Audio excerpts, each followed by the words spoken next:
بسم الله الرحمن الرحيم إذا جاء نصر الله والفتح ورأيت الناس يدخلون في دين الله أفواجا فسبح بحمد ربك واستغفره إنه كان توابا. السلام عليكم ورحمة الله وبركاته. الحمد لله رب العالمين والعاقبة للمتقين والصلاة والسلام على محمد صلى الله عليه وسلم وآله وأصحابه أجمعين. கண்ணியத்திற்குரிய எல்லாம் வல்ல அல்லாஹுவின் நல்லடியார்களே, அல்லாஹுடைய மாபெரும் கிருபையினால் தமிழ்நாடு தௌஹீத் ஜமாத் பிரான்ஸ் மற்றும் இங்கிலாந்து மண்டலம் இணைந்து நடத்தும் இந்த ரமலான் தொடர் உரை நிகழ்ச்சியிலே நபித்தோழர்களின் தியாக வரலாறுகள் என்கிற தலைப்பின் கீழ் பல்வேறு செய்திகளை நாம் அறிந்து வருகிறோம். அல்லாஹுடைய மார்க்கத்திற்காக, ஏகத்துவ கொள்கைக்காக நபிகளாரோடு உடன் இருந்த அந்த நபி தோழர்கள் தன்னுடைய வாழ்க்கையில் ஆரம்ப காலகட்டத்தில் இருந்து எப்படியெல்லாம் பல அர்ப்பணிப்புகளை, தியாகங்களை செய்து வருகிறார்கள் என்கிற வரலாற்று செய்தியை நாம் பார்த்து வருகிறோம். அதனுடைய தொடர்ச்சியாக சென்ற உரையிலே இஸ்லாமிய வரலாற்றில் நபித்தோழர்களுடைய தியாகத்தை பற்றி, அவர்களுடைய அர்ப்பணிப்பை பற்றி பேச வேண்டும் என்றால் இஸ்லாத்தினுடைய ஆரம்ப காலகட்டத்திலே நடந்த பத்ர் போரை பற்றி நாம் கண்டிப்பான முறையிலே பேசியே ஆக வேண்டும். பத்ர் மற்றும் உஹத் என்கிற இந்த இரண்டு போர்க்களங்களை பேசாமல் நபித்தோழர்களுடைய தியாகங்களை பேச முடியாது என்று சொல்லும் அளவிற்கு இஸ்லாத்தினுடைய ஆரம்ப காலகட்டத்தில் நடந்த இந்த இரண்டு போர்களுக்குள்ளாக நபித்தோழர்களுடைய பல்வேறு தியாக வரலாறுகளும் அவர்களுடைய அர்ப்பணிப்புகளும் ஒளிந்திருக்கிறது என்று சொன்னால் அதில் முனையளவும் சந்தேகம் கிடையாது. அந்த அளவிற்கு பத்ர் போர்க்களத்திலேயும் உஹது போர்க்களத்திலேயும் நபித்தோழர்களுடைய தியாகங்கள் மலிந்து கிடக்கிறது. அந்த அடிப்படையில் சென்ற உரையிலே பத்ர் போர்க்களம் ஆரம்பித்த வரலாறும் அது எந்த காரணத்தினால் உருவானது என்பதையும், அந்த பத்ர் போர்க்களத்திலே நபித்தோழர்களில் சிலர் செய்த அந்த தியாகங்களை குறித்து நம்ம என்ன செஞ்சோம், பார்த்தோம். அதனுடைய தொடர்ச்சியாக இந்த வீடியோவில், இந்த உரையிலே நாம் பார்க்க போகிற விஷயம் என்னவென்றால், இஸ்லாமிய மார்க்கம் அதனுடைய வளர்ச்சியினுடைய சூடு பிடிக்கிற ஒரு காலகட்டம்.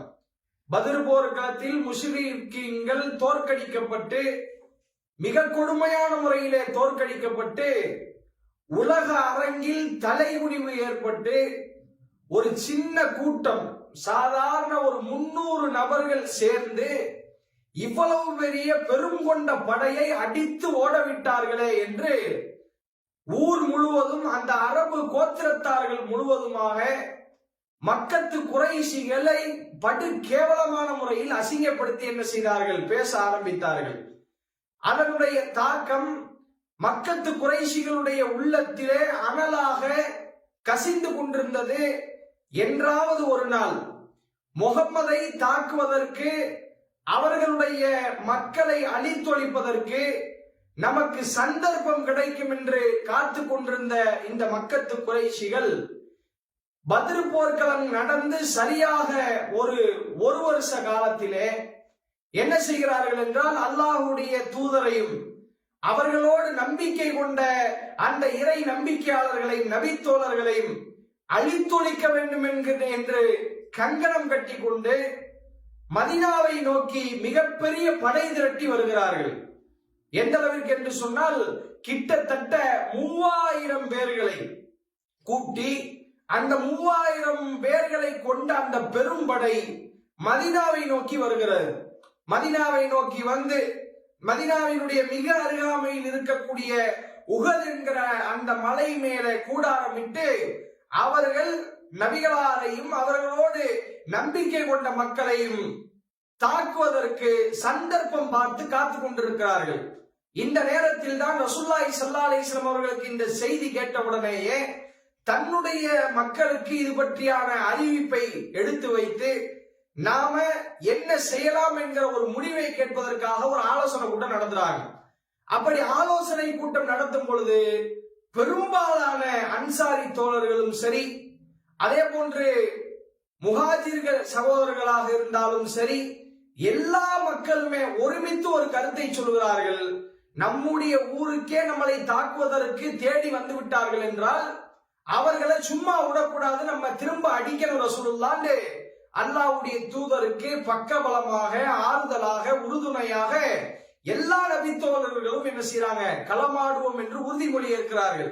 அந்த அடிப்படையில் ரசூலுல்லாஹி ஸல்லல்லாஹு அலைஹி வஸல்லம் அவர்கள் என்ன செய்கிறார்கள் என்றால் தன்னுடைய நபித்தோழர்களோடு ஒரு 1000 பேர்களை கூட்டிக் கொண்டு போறாங்க. எதிரிகளுடைய படை 3000 பேர். இஸ்லாமிய படையினுடைய எண்ணிக்கையை நீங்கள் எடுத்துக்கொண்டால் 1000 பேர் ஆரம்பத்துல கிளம்புறாங்க. அப்படி கிளம்பி படையெல்லாம் நடத்தி வரும் பொழுது அப்துல்லாஹ் இப்னு உபை இப்னு சலூல் என்று சொல்லக்கூடிய ஒரு நயவஞ்சகன் என்ன செய்கிறான் என்றால் அந்த 1000 பேர்களில் தன்னுடைய சமூகத்தை சேர்ந்த கிட்டத்தட்ட 300 பேர்களை என்ன செய்து விடுகிறான், அந்த படையிலிருந்து அப்படியே மொத்தமாக பிரித்து மதீனாவிற்கு திரும்ப அழைத்து போய் விடுகிறார். இது ரசூலுல்லாஹி ஸல்லல்லாஹு அலைஹி வஸல்லம் அவர்களுக்கு மிகப்பெரிய பின்னடைவாக அமைகிறது. ஏற்கனவே 3000 பேரு சாதாரண 1000 பேர் அடிக்க முடியுமான்னு கேட்டா அது சாதாரணமான சாத்தியமான விஷயம் கிடையாது. அதையே ரசூலுல்லாஹி ஸல்லல்லாஹு அலைஹி வஸல்லம் அவர்கள் மிகப்பெரிய பாரமாக பார்த்து கொண்டிருக்கும் போது அந்த 1000 பேர்லயும் என்ன செய்யலாம், இந்த அப்துல்லாஹ் இப்னு உபை இப்னு சலூல் என்று சொல்லக்கூடிய நயவஞ்சகன் 300 பேர்களை அப்படியே மொத்தமாக கொத்தானாக அள்ளிட்டு போய் மதீனாவுல விட்டுறான். அல்லாஹ்வுடைய தூதருக்கு வேறு வழி இல்லை என்கிற ஒரு சூழலில் எதிர்த்து களமாட வேண்டும் என்று நம்ம முடிவு பண்ணிட்டோம், மசூரா செஞ்சிட்டோம், அதுல நம்ம உறுதியா இருக்கணும் என்கிற அடிப்படையில ரசூலுல்லாஹி ஸல்லல்லாஹு அலைஹி வஸல்லம் அவர்கள் 700 நபித்தோழர்களை மட்டும் அழைத்து கொண்டு போய் மக்கத்து முஷ்ரிக்கீன்களை எதிர்த்து களமாடுவதற்கு போகிறார்கள். அப்படி போகும்போது ரசூலுல்லாஹி ஸல்லல்லாஹு அலைஹி வஸல்லம் அவர்கள் ஒரு 50 நபித்தோழர்களை உஹது மலையினுடைய ஒரு குன்றுக்கு மேலாக நிப்பாட்டி ஒரு 50 பேருக்கு அப்துல்லாஹ் இப்னு ஜுபைர் என்று சொல்லக்கூடிய நபித்தோழரை தலைமையாக போட்டு நீங்க 50 பேர் இந்த உஹதுடைய மலை குன்று மேலதான் நிக்கணும். இப்ப சண்டை ஆரம்பிக்கும் போது போர் ஆரம்பிக்க போகிறது. அந்த போரிலே இஸ்லாமிய படை வெற்றி பெற்று இங்கே வந்திருக்கிற 3000 எதிரிகளும் பின்னங்கால் பிடரில் அடிக்க ஓட்டம் எடுப்பதை நீங்கள் பார்த்தாலும் சரி, அப்துல்லாஹ் இப்னு ஜுபைரே அவர்களுக்கும் சொல்கிறார்கள் ரசூலுல்லாஹ், அவர்களோடு நிறுத்தப்பட்டிருக்கிற 50 பேருக்கும் சொல்றாங்க ரசூலுல்லாஹ். என்ன சொல்றாங்க, இஸ்லாமிய படை ஜெயித்து எதிரிகள் ஓட்டம் எடுத்து கனிமத்து பொருட்களை, வாகனங்களை, காசு பணங்களை எல்லாம் போட்டுட்டு ஓடுவான். அப்படி ஓடுவதை நீங்கள் பார்த்தாலும் சரி, நீங்கள் இந்த மலையை விட்டு என்ன செய்யக்கூடாது, இறங்கவே கூடாது. ஒருவேளை அதற்கு மாற்றமாக எதிரிகள் இஸ்லாமியர்களாகிய எங்களை, முஸ்லிம்களாகிய நம்மை அடித்து மிகப்பெரிய வெற்றி அடைந்து எங்களுடைய உடல்கள் பிணமாக அந்த உஹதுடைய களத்திலே விழுவதை நீங்கள் பார்த்தாலும் சரி, அந்த பிணத்தை கழுகுகள் கொத்தி தின்பதை நீங்கள் பார்த்தாலும் சரி, நீங்கள் இந்த மலையை விட்டு ஒரு காலத்திலேயும் இறங்கவே கூடாது என்கிற மிக முக்கியமான ஒரு யூகத்தை வகுத்து 50 பேர்களை உஹது மலை குன்றின் மீது என்ன செய்யறாங்க, நிப்பாட்டுறாங்க. இதை ஏன் ஆரம்பத்திலிருந்து நான் சொல்கிறேன் என்றால், இந்த உஹதுடைய யுத்த களம் கொடூரமாக மாறி ஆரம்பத்தில் இஸ்லாமிய படைக்கு வெற்றி மாறி வந்து பின்னால் மிகப்பெரிய அளவில் இஸ்லாமிய படைக்கு, முஸ்லிம்களுக்கு ஒரு அடி விழுந்ததற்கு இந்த முந்தைய வரலாறுகளை சொன்னால்தான் அது ஒரு கோர்வையாக இருக்கும். அந்த அடிப்படையில் ரசூலுல்லாஹி ஸல்லல்லாஹு அலைஹி வஸல்லம் அவர்கள் 50 நபித்தோழர்களை என்ன செய்யறாங்க, அந்த உஹது மலை குன்றின் மேல நிப்பாட்டுறாங்க. அவங்க கைகளில் அத்துணைவர்களுடைய கைகளிலேயுமே படுபயங்கரமான அம்பு இருக்கிறது. 50 பேர் அம்பையில ஒரு கூட்டமாக இருக்கிறாங்க. இப்ப போர் ஆரம்பிக்கிறது. வெறும் 700 பேர்ல 50 பேர்கள் அந்த மலைக்கு மேல போயிட்டாங்கன்னா 650 பேரு கிட்டத்தட்ட 3000 பேர்களை எதிர்த்து சண்டையிட ஆரம்பிக்கிறார்கள். அல்லாஹுடைய மாபெரும் கிருபையினால் அந்த போர்க்களத்தில் அந்த 3000 பேர்களை இந்த 650 பேர்கள் அடித்த அடியில அந்த 3000 பேர்களும் பின்னங்கால் பிடரியில் அடிக்க பின்வாங்கி ஓடுகிறார்கள். இதை யார் பார்க்கிறாங்க? அந்த 50 பேரும் பார்க்கிறாங்க. ஷைத்தான் அவர்களை வழி எடுக்கிறார். எப்படி? ஓ முஸ்லிம்களே, இதோ பாருங்கள், இந்த உஹதுடைய களத்திலே முஸ்லிம்கள் வெற்றி பெற்று விட்டார்கள், முஸ்லிம்கள் ஜெயித்து விட்டார்கள். இதோ எதிரிகளை பாருங்கள், அவர்கள் தங்களுடைய கனிமத்து பொருட்களை எல்லாம் போட்டுவிட்டு ஓடுகிறார்கள், நீங்கள் அதற்கு முந்திக் கொள்ளுங்கள் என்று ஷைத்தான் ஒரு ஊசலாட்டத்தை ஏற்படுத்துகிறான். ரசூலுல்லாஹ்வுடைய கட்டளையை மீறி அந்த 50 பேர்களும் கனிமத்து பொருட்களுக்கு ஆசைப்பட்டு அந்த மலை குன்றிலிருந்து இறங்க ஆரம்பிக்கிறார்கள். அப்துல்லாஹ் இப்னு ஜுபைர் அந்த கூட்டத்துடைய தலைவர் கதறுகிறார். எனதருமை தோழர்களே, ரசூலுல்லாஹ்வுடைய கட்டளையை நீங்க மறக்காதீங்க. நபிகளாரும் அவர்களுடைய தோழர்களும் கொல்லப்பட்டாலும் இங்க இருந்து இறங்கக்கூடாதுன்னு சொல்லியிருக்காங்க. ஜெயிச்சாலும் இறங்காதீங்க, தோத்தாலும் இறங்காதீங்க ரசூலுல்லாஹ் சொல்லி இருக்கிறாங்க. எனவே நபிகளாருடைய கட்டளைக்கு நீங்கள் மாறு செய்யாதீர்கள் என்று சொல்றாங்க. ஆனால் அது அவர்களுக்கு எந்த விதமான பயனையும் தரவில்லை.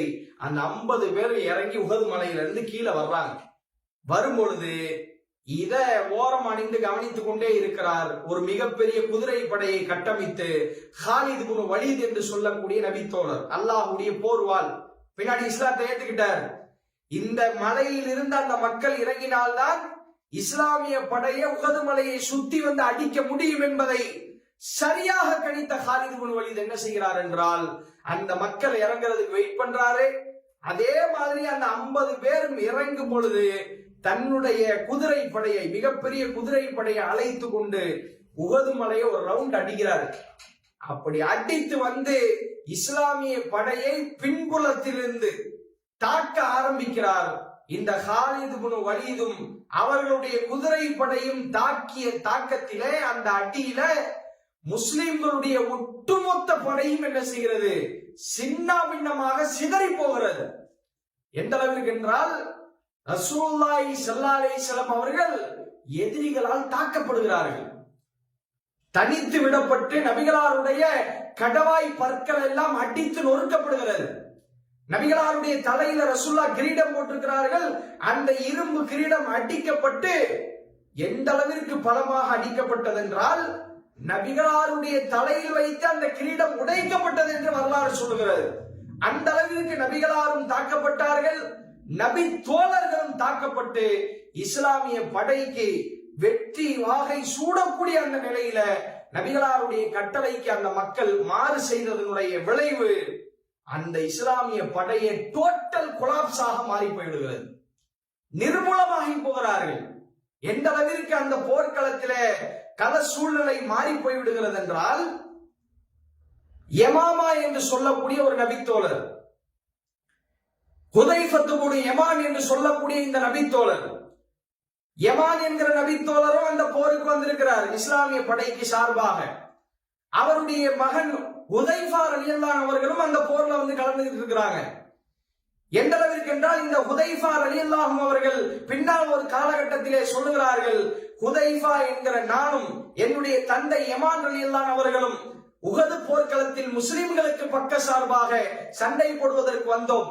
ஹாலித் இப்னு வலீதுடைய அந்த தாக்குதலில் நிர்மூலமான இஸ்லாமிய படை யார் யாரை தாக்குகிறோம் என்று கூட தெரியாமல் சக இஸ்லாமிய படையை சேர்ந்த என்னுடைய தந்தை யமான் ரலியல்லாஹு அவர்களை சுற்றி வளைத்து, இஸ்லாமிய படையை சேர்ந்தவர்களே இவர் ஒரு முஷ்ரிக் என்று அவரை தாக்குவதற்கு முயலும் பொழுது நான் கத்தினேன்.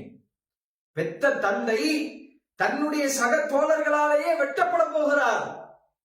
ஒரு மகன் என்கிற ஸ்தானத்தில் இருக்கக்கூடிய இந்த ஹுதைஃபா ரலியல்லாஹு அவர்களுடைய உள்ளம் எந்த அளவிற்கு பதைவதைத்து போயிருக்கும். கத்துகிறார், அவர் ஒரு முஸ்லிம், என்னுடைய தந்தை, அவரை விட்டுருங்க, அவர் அடிச்சிடாதீங்க, அவர் நம்முடைய படையை சேர்ந்தவர் என்று கத்துகிறார். ஆனால் அந்த இஸ்லாமிய படை இந்த ஹுதைஃபா ரலியல்லாஹு அவர்கள் சொன்னதை காதுல வாங்காம அந்த யமான் ரலியல்லாஹு அவர்கள் அந்த இடத்திலே ஷஹீதாக்கப்படுகிறார், கொல்லப்படுகிறார். ஹுதைஃபா ரலியல்லாஹு அவர்கள் தன்னுடைய தந்தை தன்னுடைய சக தோழர்களால் கொல்லப்பட்டிருக்கிறார்கள். என்னத்தான் சக முஸ்லிமா இருந்தாலும் வாப்பாவை ஒருத்தர் கொலை செய்திருக்கிறார் என்றால், ஒரு கூட்டம் கொலை செஞ்சிருக்குன்னா கோபம் வருமா இல்லையா? ஆனால் இந்த ஹுதைஃபா ரலியல்லாஹு அவர்கள் அந்த இடத்திலே சொன்ன வார்த்தை முஸ்லிம்களுக்கு ஒரு படிப்பினை. எல்லா நிலைகளிலேயும் பொறுமையாக இருக்க வேண்டும் என்பதற்கான ஒரு அழகிய முன்மாதிரி. அவர் சொல்லுகிறார், யக்ஃபிரல்லாஹு லக்கும், முஸ்லிம்களை அல்லாஹ் உங்களுடைய பாவங்களை மன்னிக்கட்டுமாக. நீங்க எங்க வாப்பாவை கொலை செய்திருக்கலாம், ஆனால் அல்லாஹ் உங்களுடைய பாவங்களை மன்னிப்பா. நீங்க வேணும்னே செய்யல, தெரியாம செஞ்சீங்க என்று சொல்லுகிறார். அப்ப இந்த அளவிற்கு அந்த உஹதுடைய போர்க்களம் கள சூழ்நிலையே அப்படியே தலைகீழாக மாறி போய் ஒரு முஸ்லிம் இன்னொரு முஸ்லிமை தாக்கக்கூடிய அளவிற்கு களம் அந்த இடத்திலே அகோரமாகி போனது. எந்த அளவிற்கு என்றால், இந்த உஹது போர்க்களத்திலே பல நபித்தோழர்கள் தன்னுடைய உயிரையே மாய்த்து விட்டார்கள். வரலாற்றிலே பார்க்கிறோம், கிட்டத்தட்ட 70 முஸ்லிம்கள் அந்த உஹதுடைய போர்க்களத்திலே கொலை செய்யப்பட்டார்கள். ரசூலுல்லாஹி ஸல்லல்லாஹு அலைஹி வஸல்லம் அவர்கள் தனிமையிலே விடப்பட்ட உடனேயே முஷ்ரிக்குகள், இணை வைப்பாளர்கள் ரசூலுல்லாஹ் அப்படியே ரவுண்டு கட்டி வரலாம், எப்படியாவது முகமதை காலி பண்ணிடணும்னு சொல்லி, அப்படி நபிகளால் தாக்கப்பட்டு தனிமைப்படுத்தப்பட்ட உடனேயே நபிகளால் கத்துகிறார்கள், உரத்த குரலிலே தன்னுடைய தோழர்களை அழைக்கிறார்கள். மையருத்துஹும் அண்ணா வலகுல் ஜன்னா. ரசூலுல்லாஹ் ஒரு அறிவிப்பு ஒன்றை செய்கிறார்கள். யார் இந்த எதிரிகளிடத்தில் இருந்து இந்த முகம்மதை காப்பாற்றுகிறாரோ வலகுல் ஜன்னா, அவருக்கு சுவர்க்கம் இருக்கிறது என்று அல்லாஹ்வுடைய தூதர் ஒரு அறிவிப்பை செய்கிறார்கள். இன்னொரு அறிவிப்பையும் செய்கிறார்கள், அவருக்கு சொர்க்கம் இருக்கும். அந்த சொர்க்கம் எப்படி அல்லாஹ் அவருக்கு கொடுப்பான் என்றால், வரஃபீகி ஃபில் ஜன்னா, அந்த சுவர்க்கத்திலே இந்த முகம்மது ஆகிய என்னோடு இருப்பார் என்று சொன்ன உடனேயே அன்சாரி தோழர்களில் கிட்டத்தட்ட 7 நபர்கள், ஒருத்தர் வர்றாரு, ரசூலுல்லாஹ்வுடைய இந்த வார்த்தையை கேட்ட உடனே ஓடி வந்து நபிகளாருக்கு முன்னால் நிற்கிறார். அவர் கொலை செய்யப்படுகிறார், எதிரிகளால் வெட்டி வீழ்த்தப்படுகிறார். நபிகளார் இதே வார்த்தையை திரும்ப சொல்லுகிறார்கள். இன்னொருத்தர் வருகிறார், கொல்லப்படுகிறார். நபிகளார் திரும்ப அந்த வார்த்தையை ரிப்பீட் பண்றாங்க. இன்னொரு அன்சாரி தோழர் வருகிறார், கொல்லப்படுகிறார். இப்படியே அந்த இடத்தில் மாத்திரம், நபிகளார் தனிமைப்படுத்தப்பட்ட இடத்தில் மாத்திரம் கிட்டத்தட்ட 7 அன்சாரி தோழர்கள் வரிசையாக கொல்லப்பட்டார்கள். அதே போன்று முஹாஜிர்களில் 2 நபி தோழர்கள் கொல்லப்பட்டார்கள் என்கிற வரலாற்று செய்தியை பார்க்கிறோம். அப்ப எந்த அளவிற்கு களம் அகோரம் அடைந்திருக்கும் என்று பாருங்கள். நபிகளார் தனிமைப்படுத்தப்பட்ட உடனேயே அந்த இடத்திலே வருகிறார் அபூ தல்ஹா ரலியல்லாஹு அன்ஹு அவர்கள். ஒட்டுமொத்த கூட்டமுமே ஓடி ஓட்டம் எடுக்கும் பொழுது அபூ தல்ஹா ரலியல்லாஹு அன்ஹு அவர்கள் அந்த இடத்திலே வருகிறார். நபிகளாருக்கு முன்னால் நிற்கிறார். தூணி சத்ரி கபல சத்ரிக்க, நபியே என்னுடைய நெஞ்சுக்கூடு உங்களுடைய நெஞ்சுக்கூடுக்கு முன்னால் இருக்கிறது, உங்களுடைய தலைக்கு முன்னால் என்னுடைய தலை இருக்கிறது, உங்களுடைய உடல் கூட்டுக்கு முன்னால் கவசமாக என்னுடைய உடல் கூடு இருக்கிறது என்று இந்த அபூ தல்ஹா ரலியல்லாஹு அவர்கள் நபிகளாரை பின்னால் தள்ளிவிட்டு அவருக்கு ரசூலுல்லாஹ்விற்கு முன்னால் வந்து நபிகளாருக்கு மிகப்பெரிய பாதுகாப்பாக இருக்கிறார். வரலாற்றிலே பார்க்கிறோம், இந்த அபூ தல்ஹா ரலியல்லாஹு அவர்கள் அம்புகளை எடுத்து எதிரிகளை அடிக்க ஆரம்பிக்கிறார். அடித்ததனுடைய விளைவு என்னவென்றால், அபூ தல்ஹாவுடைய 2 கைகளும் செயலிழந்து போகக்கூடிய அளவிற்கு அம்புகளை அவர் இழுத்து விட்டார். எந்த அளவிற்கு அம்புகளை இழுத்து விடுகிறார் என்றால், அந்த அம்புடைய நாணை இருக்குமே, இப்படி வளைஞ்சிருக்குமே, அந்த கம்புகள் உடையும் அளவுக்கு அபூ தல்ஹா அவர்கள் இழுத்து எதிரிகளை மிக கடுமையான முறையிலே எதிர்த்து போராடுகிறார். இந்த அளவிற்கு அபூ தல்ஹா ரலியல்லாஹு அவர்கள் உஹது போர்க்களத்திலே தன்னுடைய அர்ப்பணிப்பை அல்லாஹ்வுடைய தூதருக்காக வேண்டி என்ன செய்தார்கள். அதே போன்று இதே உஹது யுத்தம் முடிவடைகிறது. முஸ்லிம்கள் 70 பேர் கொல்லப்பட்டாங்கிற செய்தி மட்டும்தான் நமக்கு தெரியும். அந்த 70 பேர்களையும் அந்த முஷ்ரிக்குகள், இணை வைப்பாளர்கள் எப்படி கொண்டார்கள் என்கிற செய்தியை அந்த முஷ்ரிக்குகளுடைய படையை வழிநடத்தி வந்த அபூ சுஃபியான், பின்னால் அவர் இஸ்லாத்தை ஏற்றுக்கொண்டார் ரலியல்லாஹு அன்ஹு, உஹது போர்க்களத்தில் அவர்தான் முஸ்லிம்களை படை திரட்டியே வந்தார். இஸ்லாமிய படை தோற்கடித்ததற்கு பின்னால் அவர் வந்து நபிகளாரிடத்திலே பேசிய அந்த பேச்சில் இருந்து அந்த முஸ்லிம்களுடைய உள்ளத்திலே அன்றைக்கு எந்த அளவிற்கு குரோதமும் பழிவாங்குகிற உணர்வும் இருந்தது. அதன் காரணத்தினால் முஸ்லிம்கள் எந்த அளவிற்கு கொடுமையாக கொல்லப்பட்டார்கள் என்பதை அபூ சுஃபியான் ரலியல்லாஹு அவர்கள் போர் முடிந்ததற்கு பின்னால் ரசூலுல்லாஹ் வந்து பேசுறாங்க. எப்படி பேசுறாரு? அபூ சுஃபியான் ரலியல்லாஹு அவர்கள் போர் முடிந்து இஸ்லாமிய படை தோற்றுவிட்டது, 70 நபித்தோழர்கள் கொல்லப்பட்டார்கள். இவர் வருகிறார். அபூ சுஃபியான் ரலியல்லாஹு அவர்கள் வந்து உமர் அவர்கள், அபூபக்கர் ரலியல்லாஹு அவர்கள், அல்லாஹ்வுடைய தூதர் ஒரு இடத்துல இருக்கிறார்கள். மலைக்கு பின்னால் நின்று கொண்டு அபூ சுஃபியான் சத்தமிட்டு சொல்லுகிறார், முகமது உயிரோடு இருக்கிறாரா? அபூபக்கர் உயிரோடு இருக்கிறாரா? உமர் உயிரோடு இருக்கிறாரா? ஹுபல் வெற்றி பெற்று விட்டது. அவர் சொல்றார், தன்னுடைய தெய்வங்களுடைய பெயர்களை எல்லாம் சொல்லி, பத்ர் போர்க்களத்திலே நாங்கள் பின்னடைவை சந்தித்திருக்கலாம், ஆனால் இன்றைக்கு எங்களுடைய தெய்வங்கள் வெற்றி பெற்று விட்டது, மக்காவாசிகளாகிய நாங்கள் ஜெயித்து விட்டோம், உங்களுக்கு சரியான பதிலடியை கொடுத்து விட்டோம் என்று சொன்ன உடனேயே அல்லாஹ்வுடைய தூதர் உமர் ரலியல்லாஹு அவர்களுக்கு பதில் சொல்லுகிறார்கள். உமரே, நீங்கள் அபூ சுஃபியானுக்கு பதில் சொல்லுங்கள். யாரையெல்லாம் அவர் மரணித்து விட்டார் என்று சொன்னார்களோ அப்படிப்பட்ட முகம்மதும் அபூபக்கரும் உமரும் உயிரோடே இருக்கிறார்கள் என்று இந்த அபூ சுஃபியானுக்கு பதில் சொல்லுங்கள். அல்லாஹ்வை ஒருமைப்படுத்தி நீங்கள் அவரிடத்தில் பேசுங்கள் என்று அபூ சுஃபியான் ரலியல்லாஹு அவர்களுக்கு உமர் ரலியல்லாஹு அவர்களை அல்லாஹ்வுடைய தூதர் பதில் சொல்லுகிறார்கள். இப்படி சத்தம் கேட்ட உடனே அபூ சுஃபியான் திரும்ப பேச ஆரம்பிக்கிறார். எப்படி? முகமதே, இந்த போர்க்களத்தில் உங்களுடைய தோழர்கள் பல பேர்களை உஹது போர்க்களத்தில் வைத்து கொன்று புதைத்திருக்கிறோம். அதுல முக்கியமான ஆள் யாரு? நபிகள் நாயகம் ஸல்லல்லாஹு அலைஹி வஸல்லம் அவர்களுடைய சிறிய தந்தை ஹம்சா ரலியல்லாஹு அவர்கள் கொல்லப்பட்டார்கள். இந்த உஹதுடைய யுத்தத்துல தான் பல முக்கியமான இஸ்லாமிய தலைவர்கள் இந்த உஹதுடைய யுத்தத்திலே அவர்கள் கொலை செய்யப்பட்டார்கள்.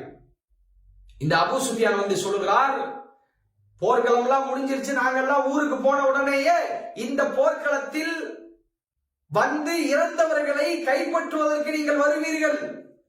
அந்த இறந்தவர்களை நீங்கள் எப்படி பார்ப்பீர்கள் தெரியுமா? வஸதஜிதுன முஸல்லதன், உங்களுடைய தோழர்களை துண்டு துண்டாக வெட்டப்பட்ட நிலையில் நீங்கள் கண்டெடுப்பீர்கள். யார் சொல்றா?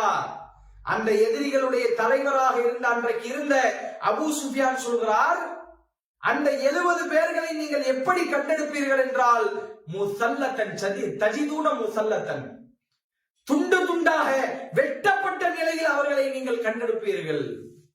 வமா அம்ரும் பிஹா, முகமதே நீங்க என்ன தப்பா நினைக்காதீங்க, அவர் கிண்டலாக பேசுகிறார் அபூ சுஃபியான்.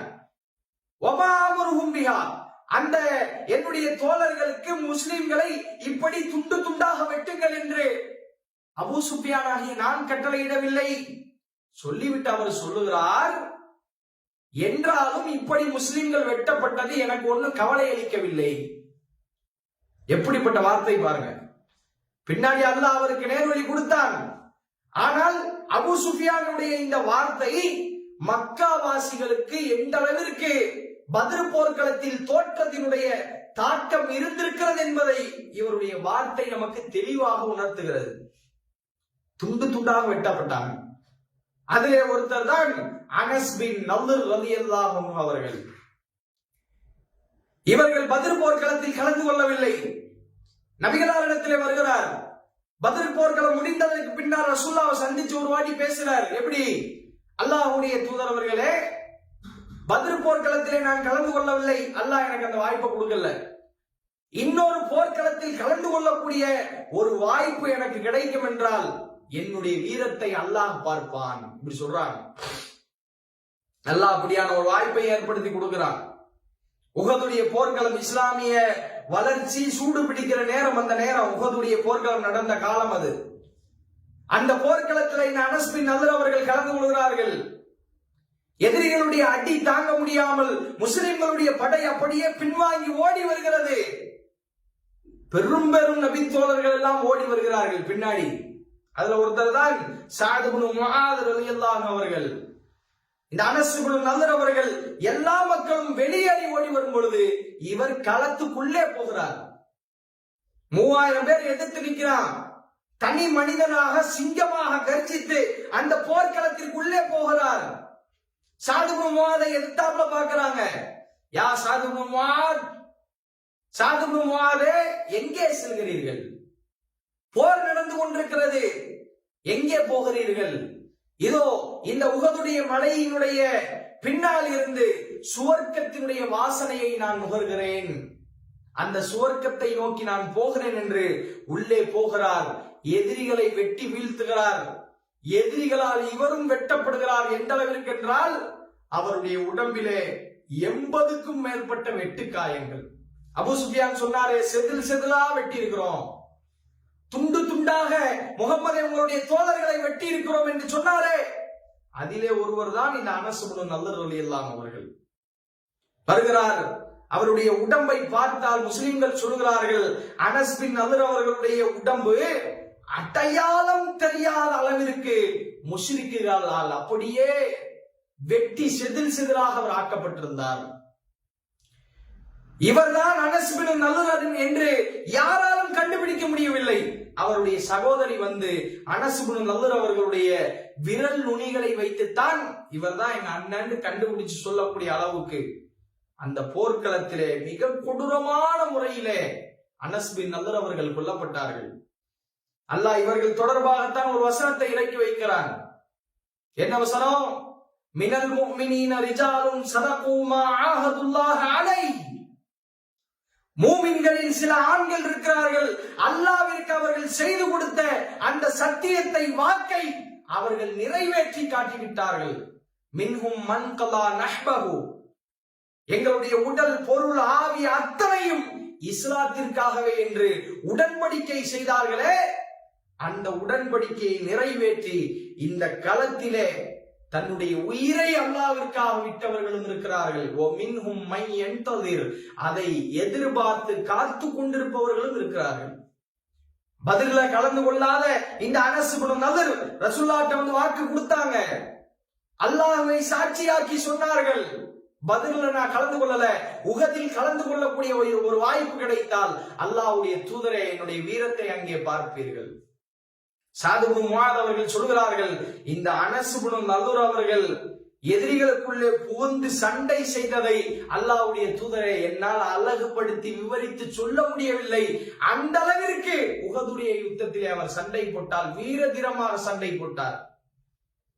இப்படி பல்வேறு நபித்தோழர்கள், நபிகளாருக்கு மிகவும் விருப்பத்திற்குரிய, நபிகளாருக்கு நேசத்திற்குரிய பல நபித்தோழர்கள் இந்த உஹதுடைய யுத்த களத்திலே மிக கொடூரமான முறையில் என்ன செய்யப்பட்டார்கள்? கொல்லப்பட்டார்கள்.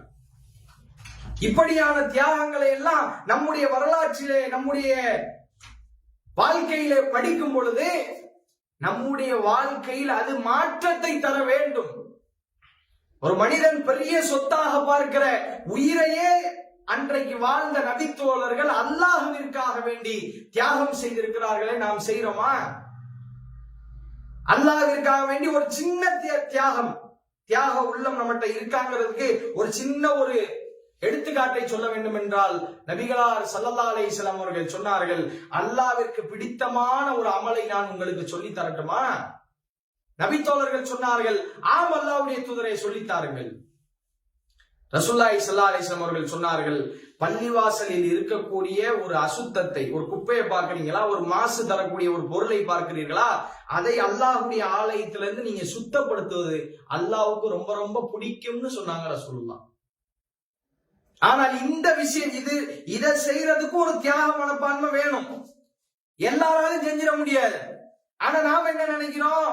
ஒரு பள்ளிவாசலுக்கு தலைவர்னு ஒருத்தர் இருப்பாரு, செயலாளர்னு ஒருத்தர் இருப்பாரு, பொருளாளர்னு ஒருத்தர் இருப்பாரு. அவர் தான் இந்த வேலைகளை எல்லாம் பார்க்கணும். பள்ளிவாசல் கிளீனிங் பண்றது, ஃபேன் சுவிட்ச போடுறது, லைட் சுவிட்ச ஆஃப் பண்றது, பாங்கு சொல்றது, தொலை வைக்கிறது, இது மாதிரியான விஷயங்களை கூட ஒரு தியாக உள்ளம் இருந்தால் தான் ஒரு முஸ்லிமால செய்ய முடியும். ஆனால் இப்படிப்பட்ட ஒரு அற்ப தியாகங்களை கூட நம்முடைய வாழ்க்கையில நாம செய்யவில்லை என்றால், நபித்தோழருடைய வரலாற்றை கொஞ்சம் அப்படியே திருப்பி பாருங்கள். இது ஏதோ கதை சொல்லுவதற்காக அல்ல. இது என்ன கற்பனை கதையா? இப்ப நம்ம பேசப்பட்ட அனைத்துமே கற்பனை கதை அல்ல. உண்மையிலேயே முகமது ஸல்லல்லாஹு அலைஹி வஸல்லம் என்று ஒருத்தர் வாழ்ந்தார். அவரோடு பல நபித்தோழர்கள் வாழ்ந்தார்கள். அவர்கள் ஏற்றுக்கொண்ட கொள்கைக்காக, அதனுடைய தலை நிமிர்வுக்காக, அதனுடைய எதிர்காலத்திற்காக தன்னுடைய இரத்தத்தை சிந்தினார்கள், உயிரை விட்டார்கள். அப்படிப்பட்ட வழியில் வந்த நாம் இந்த மார்க்கத்திற்காக என்ன தியாகங்களை செய்கிறோம் என்பதை சற்று நம்மை நாமே சுய பரிசோதனை செய்து கொள்ள கடமைப்பட்டிருக்கிறோம். இப்படி பல நபித்தோழர்களுடைய தியாகம் இப்படிப்பட்ட பல போர்க்களங்களிலே பதிந்திருக்கிறது, ஒளிந்திருக்கிறது. அவர்களுடைய தியாக வரலாறுகளை இன்ஷா அல்லாஹ் நாம் அடுத்த அமர்விலே பார்ப்போம் என்று சொல்லி என்னுடைய இந்த உரையை நான் நிறைவு செய்து கொள்கிறேன். வாஹிர் தஅவானா அல்ஹம்துலில்லாஹி ரப்பில் ஆலமீன். அஸ்ஸலாமு அலைக்கும் வரஹ்மத்துல்லாஹி வபரகாத்துஹு.